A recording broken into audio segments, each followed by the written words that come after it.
welcome back and welcome to another tag video. Yes, another one.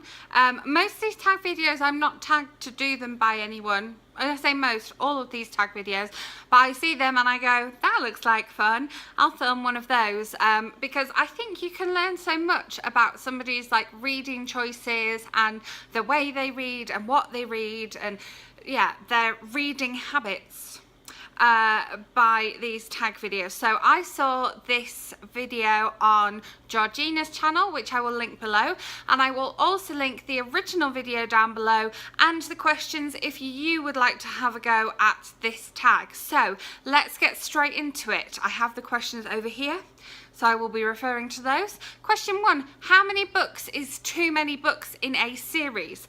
Well, when I was younger, probably like a lot of people, I read books like the Sweet Valley High books and the Shalley School books and Mallory Towers books and things like that had lots of books in the series.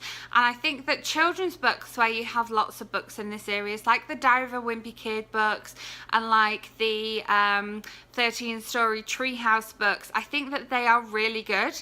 But I think when it comes to adult books, I don't know. I begin to forget what happens towards the beginning of the series when I'm reaching further into the series. So for example, the I Heart series that I've just been rereading, at the moment it is 6 books and I Heart Forever will be book 7. And I don't know, possibly I could keep reading that one, and similarly the Shopaholic series, but I think, you know, the characters are going to change so much. They're going to become very different from the beginning of the series. I haven't read any of the kind of like majorly long like crime series or fantasy series where there are more books in a series, so I would just say that it depends completely on the series itself whether it can handle more books or not, because your die-hard fans are going to keep reading about these characters as long as these characters are developing and evolving, pretty much. That was a long answer to question 1. Question 2, how do you feel about cliffhangers? It depends how long it is going to take to get the next book in the series. So if there's a cliffhanger but there's another book coming out in 6 months, then I'm okay with that. If there's a cliffhanger and I've got to wait a year or more, I'm not okay with that. If there's a cliffhanger at the end of a chapter, I love that. And you know, I know a lot of authors try and keep you turning the pages by doing that, but I really love that because I like turning the pages as well, and I like going, no, I have to read another chapter now because that chapter just ended on a cliffhanger. So within books, I like. Within a reasonable amount of time frame, I like. Too long, don't like. Hardback or paperback? I would have to say paperback, just because they are easier to carry around. I've been reading a lot of hardbacks recently, and it is nice because, you know, they'll stay open on the table in front of you and you get the dust jacket and then the actual book, but they are heavy in your bag. I was walking around the shopping centre the other day with a hardback in my bag because you never know when you're going to be able to read it, and oh, my shoulder at the end of that, so sore. So sore. I mean, I do have a lot of other stuff in my bag, but still. However, a bit like Georgina said in her video, an American paperback. Let me grab one. Oh, here we are. Right, so this is an American paperback, and when we open it, it opens and it's floppy like that, and I'm not breaking the spine and I can read it easily. Okay, then we take a UK paperback and I open it, and that's what happens. You know, I'm holding this in the same place I was holding the other one, and that's what happens. If I want it to be wide open, I would have to break the spine, which I used to be okay with. I'm not anymore, but I think that's because I'm reading more hardbacks, and that's probably it. But yeah, a nice floppy paperback we like. Plus, not only are paperbacks lighter and like easier to hold, lighter, you know, my hand doesn't hurt right now, they're also cheaper, and let's face it, we buy so many books, a little bit of money saving here and there. In terms of signed books though, I love having signed hardbacks because they're beautiful. Yeah, we're only on question 3 and already we've got rambling responses. Question 4 is favourite book. not going to answer that one. I will leave a link, as always, to my favourite top 10 books by my top 10 authors. I have an adult one and a YA middle grade book, and I will leave those. I'll try and put a link up here. As always, we'll see if that works, and I will also leave a link below, so you will be able to watch that video to kind of get a better answer to this one. Then, least favourite book. Again, I don't like to single these books out. You know, I've talked recently about books I haven't liked. I've got a couple of blog posts on my blog about books I decided not to review recently because I wasn't as big of a fan of them. Oh, got hiccups now, that's great. But I will tell you, I have only ever literally put one book in the bin. And I know we shouldn't put books in the bin because somebody else would enjoy them, but nobody would have wanted this book. And that was my GCSE English copy of Lord of the Flies. I hated that book so much. I hated how much we analysed that book. I hated everything about it. That book gave me nightmares. Thinking about that book gave me nightmares. Writing about that book gave me nightmares. The book was highlighted to hell. The pages were falling out. I had like battered it up because I hated it. And so I came out of my GCSE English exam and that book went in the nearest bin and there was no looking back. So I suppose that would be my least favourite book, since that is the only book I put in the bin. Please don't judge me, but when a book is giving you nightmares like that, and you know, still sometimes I get occasional nightmares about, you know, Piggy, and oh, I just didn't even like the character names. Like, oh yeah, okay, there's my least favourite book. Please don't judge me. Love triangles, yes or no? A big yes. I do love a love triangle because you start to like really resent one of the people, and I love to hate characters as much as I love to love characters, and they can be so interesting. So yes to love triangles. Most recent book you just couldn't finish. That book, unfortunately, was Kiss Carlo by Adriana Trigiani. And I love her books. I love her Very Valentine series, Shoemaker's Wife. I have All the Stars in Heavens to read. And I just couldn't get into this one.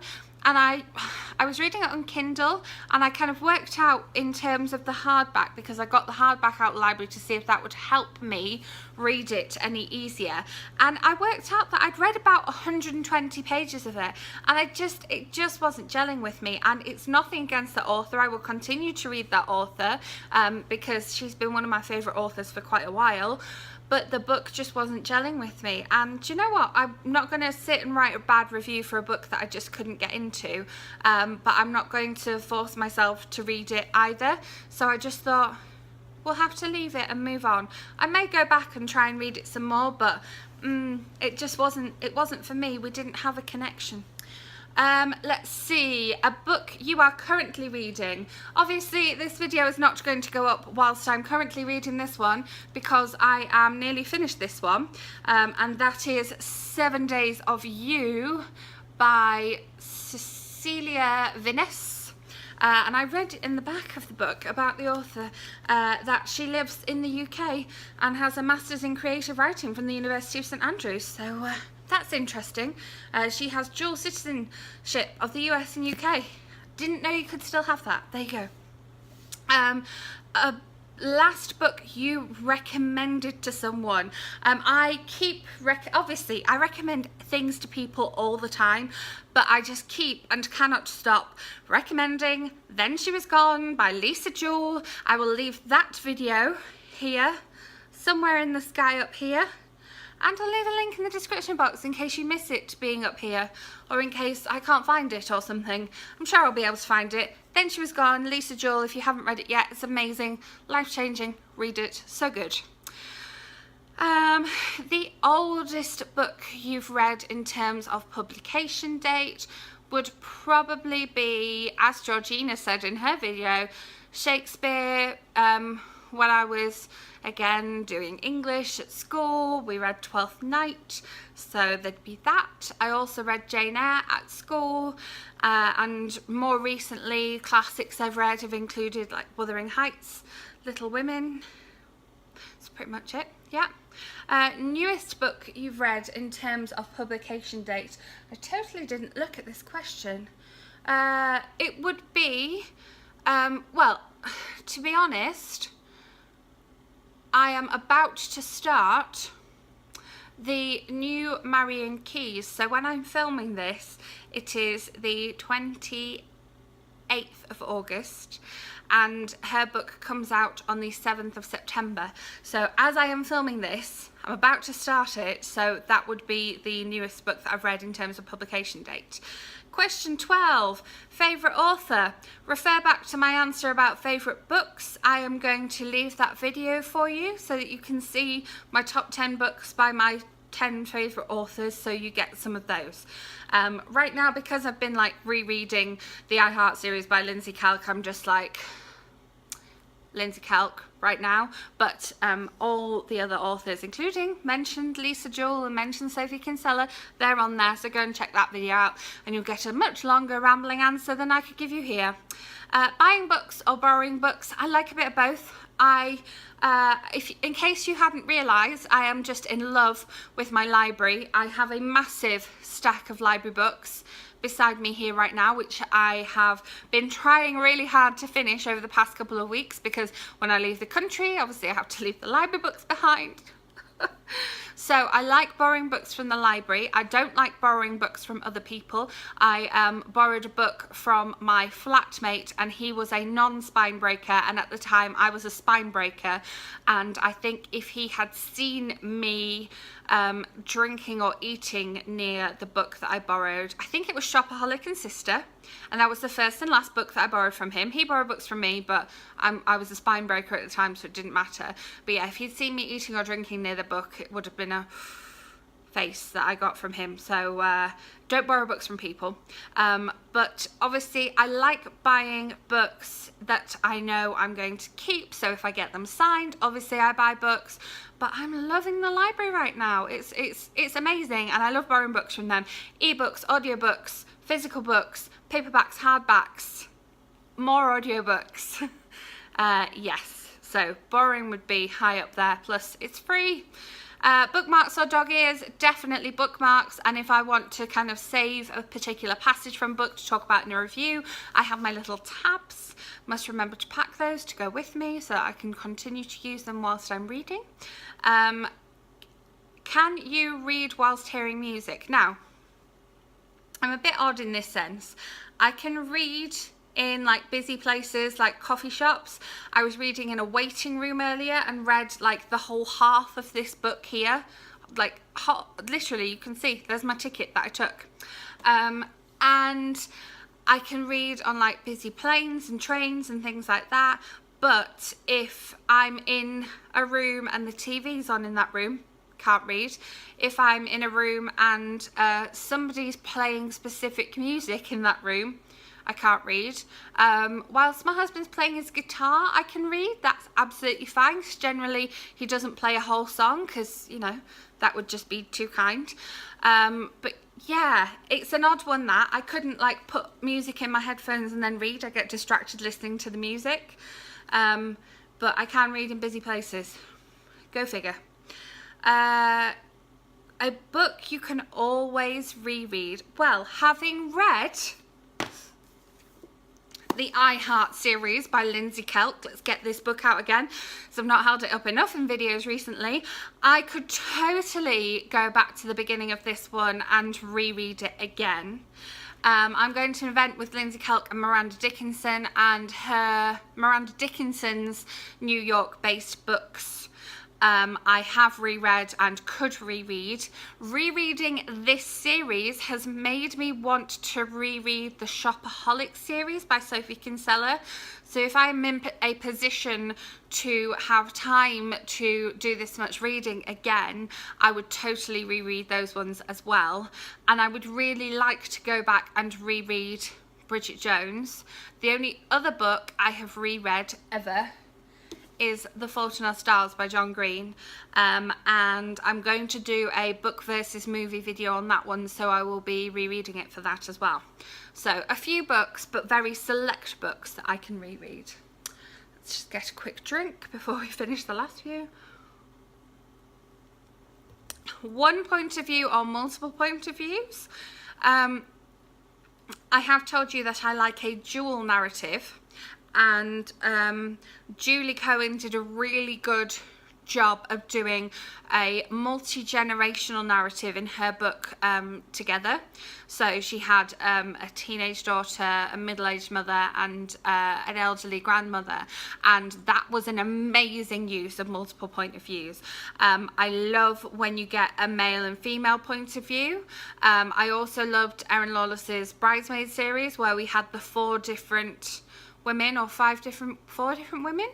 However, as I mentioned in a couple of videos, Paula Hawkins' most recent book had about 12 points of view, and they were all in different person, and as well as, you know, being different times, and that was just too much. So I would say I do quite like a multiple narrative, but then I also really love when a book is in diary form and the main character is talking directly to me in diary form. I love a diary form book. Like, I find those books go so quickly.